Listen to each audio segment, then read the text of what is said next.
ZoomerLife. Health, wellness, and longevity from the world's brightest minds.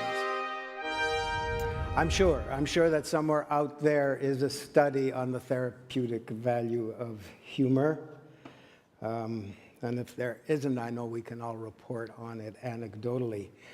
Our next speaker is Timothy Caulfield. He's a science nerd, he's a health nut, and he's fed up with all the bogus claims and the weird information and the outright misinformation that floats about in the popular press, and these days, especially on the internet, all of it posing as fact. In our defense, he risked his own body by exercising like mad and by eating only an ultra-healthy diet to finally come up with the cure for everything. Untangling, I have it here, the twisted messages about health, fitness, and happiness. That's what brought him to my attention, and I'm pleased to bring him to your attention. This is Timothy Caulfield. Well, thank you very much. Thank you. It's a real pleasure to be here, and it's a wonderful opportunity to speak to what I think is an interesting audience. I hope that you find what I have to say useful. Now, my book is called The Cure for Everything. I'm a law professor. I'm in the Faculty of Law in the School of Public Health, and I am a science nerd. And so what I tried to do was bring together all the information I could on what makes us healthy. And I wrote this book called The Cure for Everything. And when I speak on it, people think, well, often told me, well, Tim, what is the cure for everything? What is the actual, what is actually needed? And that title was actually meant ironically. It didn't really propose that I was going to come up with the cure of everything. I was making fun of people that said they had the cure for everything. But then I thought, you know what, I am going to, this is post-book, try to identify what I think are the essential elements of a healthy lifestyle. And I came up with 5 things. 5 things. Now, these things are so incredibly obvious that you're going to think you're wasting your time. But I promise you that you're not. 5 things. Now, it's no surprise that we are confused by what we hear in the media, as Moses said. There's so much information out there, and I did put myself through a whole bunch of experimentations. What movie is this? Ah, there you go. Good job. Princess Bride. And there I am getting experimented on. And I, as part of my study, I was really trying to decide what is a healthy lifestyle. And I've come to the conclusion that if you do these 5 things, it'll take you 95% of the way there. The problem is that the media, popular press, popular culture in general is obsessed with the 5%. It's all you hear about is these 5, all this other noise. And I'm going to argue you can largely ignore all of that if you do these 5 things. Now, it is no surprise, one of the things that I actually study in my day job as an academic is the ways in which science is distorted. And it's no surprise that we are so often misled. It's no surprise that we get so much misinformation because there are all these twisting forces out there.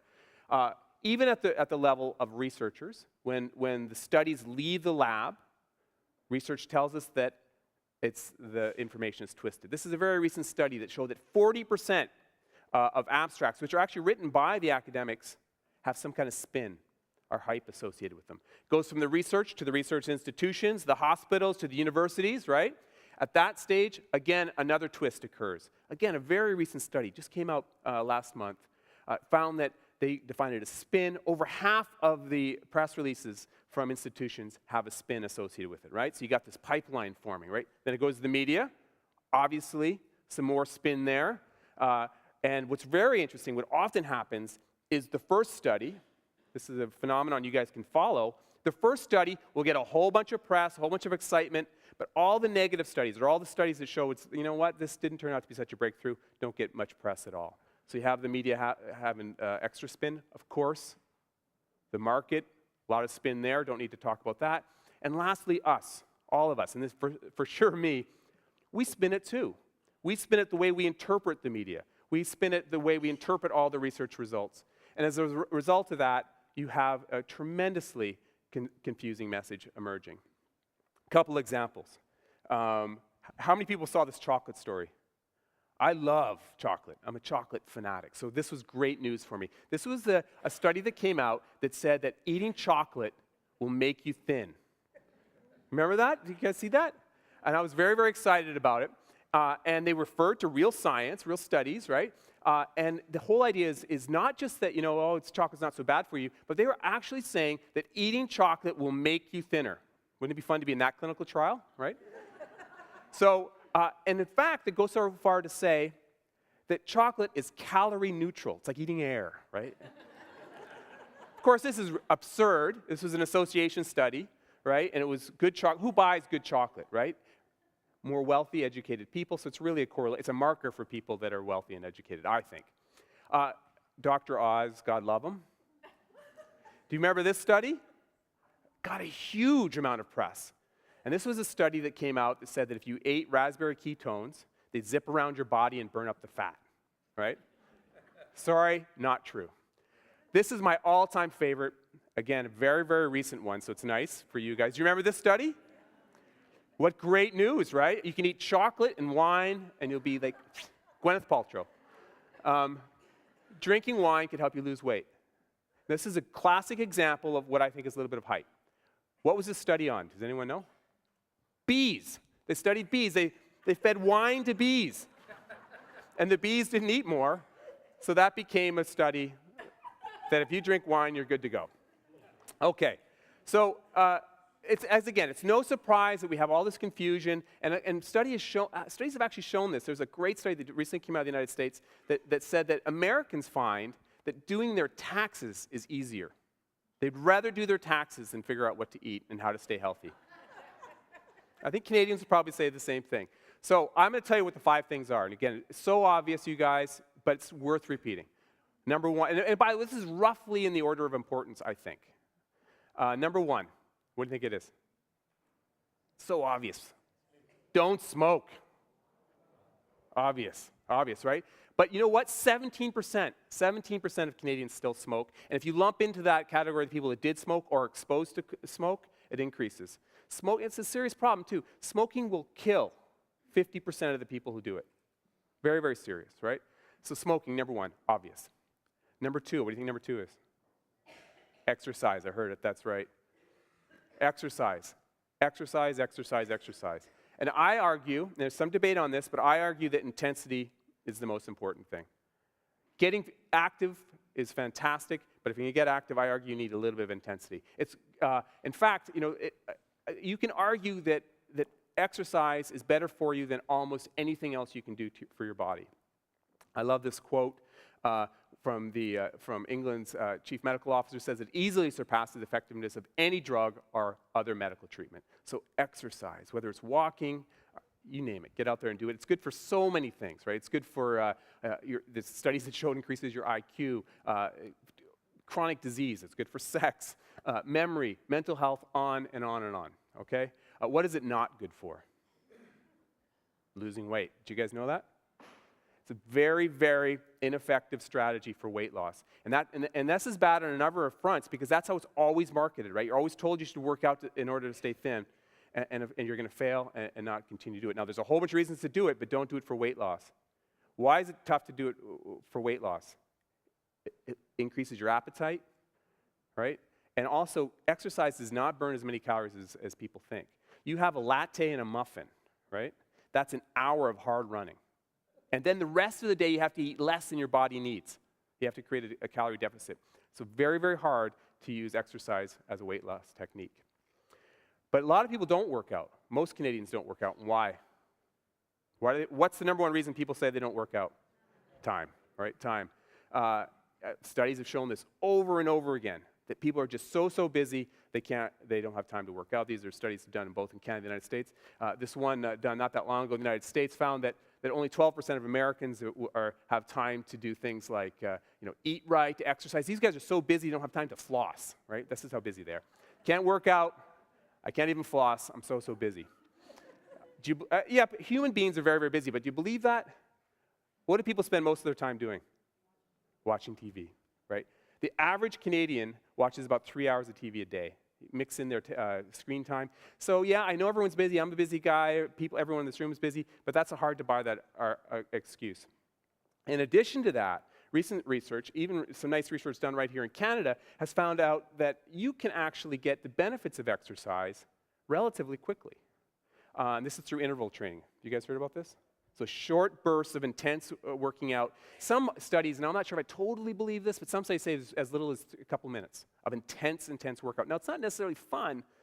I've gotten into it. I kind of enjoy it now. But if you do intense working out in a brief amount of time, of course, you have to make sure you're good to go from a health perspective.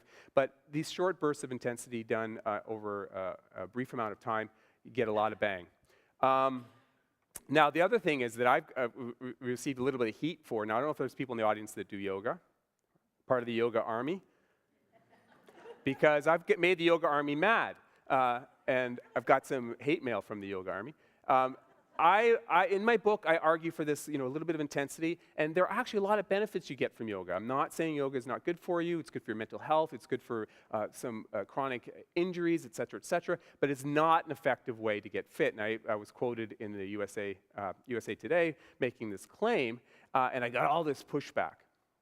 But I think it's a good example of a couple things. How if you're going to invest time in working out for the purposes of health, there may be a whole bunch of other reasons to do yoga or other activities that you enjoy, but if you're trying to get the health benefit, not your best choice. This is actually a nice summary that was in the USA Today article. It says that it's not a great fitness plan because it doesn't have all these overall benefits. It's not a great weight loss technique because you're not going to be burning many calories doing it. You're not eating while you're doing yoga, so that's a good thing. It doesn't have a lot of cardio benefit. It does have mental health benefits for sure, and it can help with pains, other pains, aches and pains, but not an overall great fitness routine. Why do we hear so much about it? And others, we could pick others. I'm picking on yoga, but you could pick other things. Why do we hear about it? It's a huge industry, right? It's just a huge industry, right? So they've got to market an overall lifestyle in order to sell products. But I argue you've got to work out intensely. This is an interesting study that just came out that they argue in this study that it really is intensity, not duration, that's important for health benefits.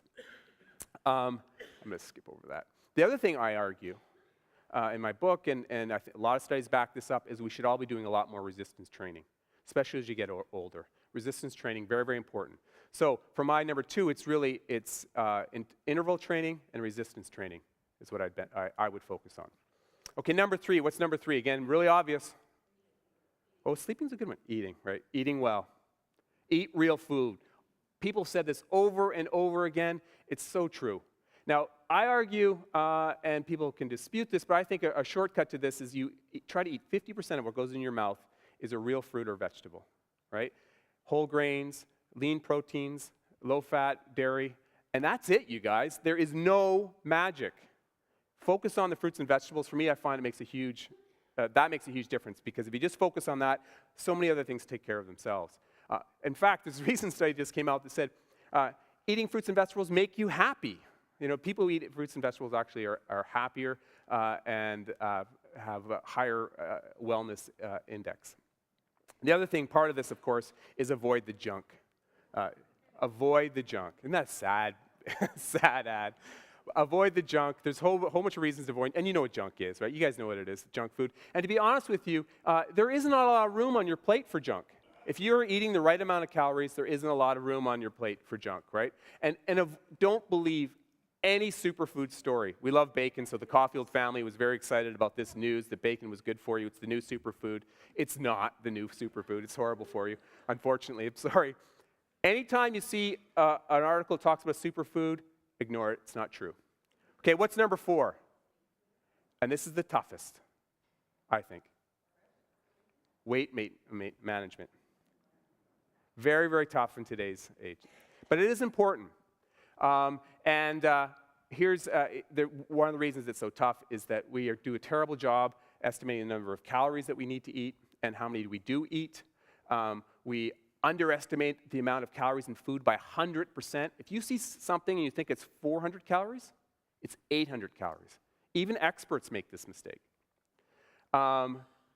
Fewer than 1 in 10 can correctly estimate the number of calories that you need. Do you know how many calories you need in a day? Even close? And we do a terrible job of even getting an appreciation for our own weight and the weight of our loved ones. And that's why there's this big push all over the world to focus on calories. we really do a terrible job of estimating what we look like, of getting a sense of what we look like. And men in particular are bad at this. Men, we're all shorter, fatter, and uglier than we think. Did you know that if a man tells you he's 5'11", he is for sure 5'10". Men lie by approximately an inch and a bit. I'm talking about height. Here's a great study. Again, it was men. Women, of course, the story is much more complicated. But most of us men think we're much hotter than we really are. This is a hilarious study. It was actually a big study. And us men say we're about a 6 or a 7, right? This is mathematically impossible. Half of you are uglier than the other half, right? Now, my brother, who's a little bit of a physics geek, and he said, look, Tim, that's not really fair. You're assuming that looks are distributed on a bell curve distribution, right? But perhaps there's some really ugly people at the bottom, right, that make room for the better-looking ones, us, right, at the top. Right? So you have these ugly people at the bottom that make room for more 7s and 8s at the top. And we're in Canada, so this is a good demographic to use. So maybe I really am a 7. But then I said to my brother, well, that's not really fair because you have to include all the soccer players and the entire country of Sweden, right? Which, of course, makes me more a 4, maybe a 5. Okay. What is a healthy lifestyle? You've got to figure out how much you're eating. Avoid the needless calories. This was my enemy. Too many M&Ms. I used to eat a big bag of M&Ms when I went to movies. That's 1,200 calories. That's more than half of the calories I eat in a day. So it's really about lifestyle, you guys. It's about portion size. Keep a diet diary. A great tool. Eat breakfast. This is my one diet trick. I always say I'm not going to have diet tricks, but one is avoid liquid calories. I drink black coffee. It's not satiating, so avoid liquid calories. So that's really from a lifestyle perspective. But number 5, what's the last one? I hear sleep saying, and sleep's good. People are yelling sex too. So it's injury prevention. Injury prevention. There are some emerging ones, and this is where I'm putting sleep.